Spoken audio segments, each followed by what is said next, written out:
बिहार से सबसे ज़्यादा आईएएस, बिहार से सबसे ज़्यादा इंजीनियर, बिहार से सबसे ज़्यादा डॉक्टर। जब भी बिहार की दूसरे राज्यों से तुलना होती है तो आपने भी यह तर्क दिया होगा या फिर सुना होगा, लेकिन क्या ऐसा वाकई में है?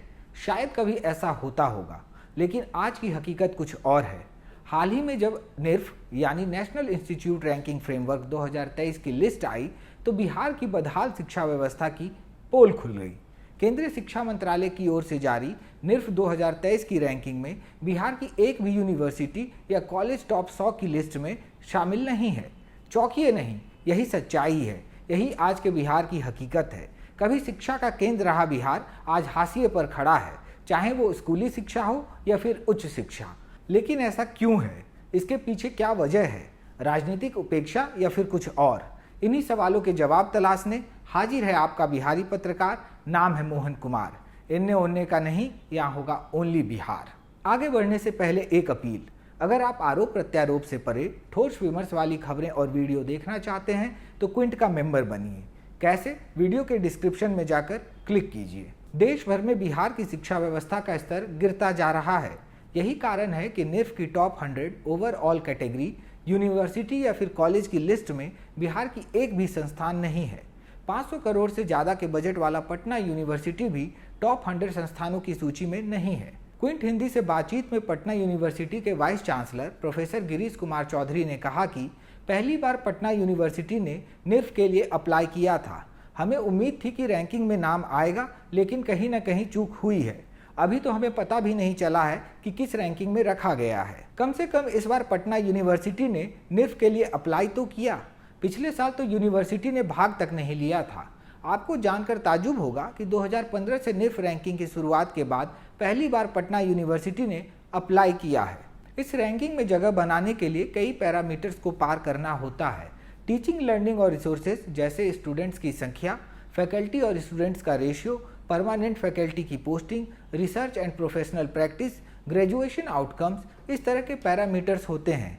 ऐसे में स्टेट यूनिवर्सिटी और कॉलेज पिछड़ जाते हैं। हालांकि निर्फ की रैंकिंग में आईआईटी पटना को ओवरऑल कैटेगरी में 66वां स्थान मिला है।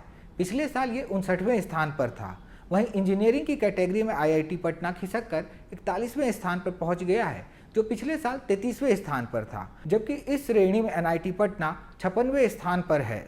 गौर करने वाली बात यह है कि ये सभी केंद्रीय संस्थान हैं। अब बदहाली का एक और आलम देखिए। बिहार के ज़्यादातर यूनिवर्सिटी और कॉलेज फैकल्टी की कमी से जूझ रहे हैं। पटना यूनिवर्सिटी में करीब 40% फैकल्टी की कमी है। ऐसा ही हाल अन्य यूनिवर्सिटी और कॉलेजों का भी है, जिसे गेस्ट फैकल्टी के जरिए पूरा करने की कोशिश की जा रही है। 2020 विधानसभा चुनाव से पहले BSUSC यानी Bihar state university service commission ने 4638 असिस्टेंट प्रोफेसर पदों के लिए भर्तियां निकाली थी। लाइव लॉ की रिपोर्ट के मुताबिक मार्च 2023 में पटना हाईकोर्ट ने यह कहते हुए भर्ती प्रक्रिया पर रोक लगा दी कि पहले की चयन प्रक्रिया गैर कानूनी थी और भारत के संविधान द्वारा अनिवार्य आरक्षण के लागू नियमों का पूर्ण उल्लंघन था। हाईकोर्ट ने BSUSC को फिर से भर्ती करने का आदेश दिया। हिंदुस्तान टाइम्स की रिपोर्ट के मुताबिक पिछली बार बिहार लोक सेवा आयोग यानी BPSC ने 2014 में 3364 पोस्ट के लिए भर्तियां निकाली थी। 1997 में पिछले विज्ञापन के लगभग 17 साल बाद इंटरव्यू प्रक्रिया 2015 में शुरू हुई, जो साल 2020 तक खिंच गई। बता दें कि 2007 में बिहार सरकार ने यूनिवर्सिटी सर्विस कमीशन को यह कहते हुए भंग कर दिया था कि यह संस्था भ्रष्ट हो गई है। इसके 10 साल बाद यानी 2017 में राज्य सरकार ने एक बार फिर यूनिवर्सिटी सर्विस कमीशन बनाई। क्विंट हिंदी से बातचीत में AN Sinha institute of social studies Patna के पूर्व निदेशक प्रोफेसर DM दिवाकर कहते हैं कि शिक्षा बिहार सरकार की प्राथमिकता नहीं रही है, जिसके कारण बिहार की प्राइमरी एजुकेशन ठेके पर चली गई और धीरे धीरे सेकेंडरी और हायर एजुकेशन भी ठेके पर चली गई है। वो आगे कहते हैं कि 2010 से लेकर 2017 के बीच बिहार में बहुत तेजी से निजी शिक्षण संस्थान खुले, जिसकी वजह से जानबूझकर सरकारी संस्थानों को कमजोर करने का काम किया गया। All India survey on higher education AISHE की 2020-21 की रिपोर्ट के अनुसार बिहार में 17 स्टेट यूनिवर्सिटी हैं। सेंट्रल, डीम्ड, प्राइवेट जैसी यूनिवर्सिटी को मिला दें तो ये संख्या 37 हो जाएगी। वहीं बिहार में करीब 1035 कॉलेज हैं। बिहार में 18 से 23 वर्ष की आयु के 1 लाख युवाओं पर महज 8 कॉलेज हैं, जबकि कर्नाटक में सबसे ज़्यादा 62 कॉलेज हैं। वहीं राष्ट्रीय औसत 31 है। अब आप इसी से अंदाज़ा लगा सकते हैं कि कैसे बिहार का युवा पढ़ेगा और आगे बढ़ेगा। बिहार के कॉलेजों के सेशन भी काफ़ी पीछे चल रहे हैं। मगध यूनिवर्सिटी की बात करें तो 2019 में मास्टर्स में एडमिशन लेने वाले छात्रों की डिग्री अब तक कंप्लीट नहीं हुई है। ऐसा ही हाल ग्रेजुएशन के छात्रों का भी है। सेशन लेट होने की वजह से छात्रों को भारी परेशानी का सामना करना पड़ रहा है। अब जरा बजट की बात करते हैं।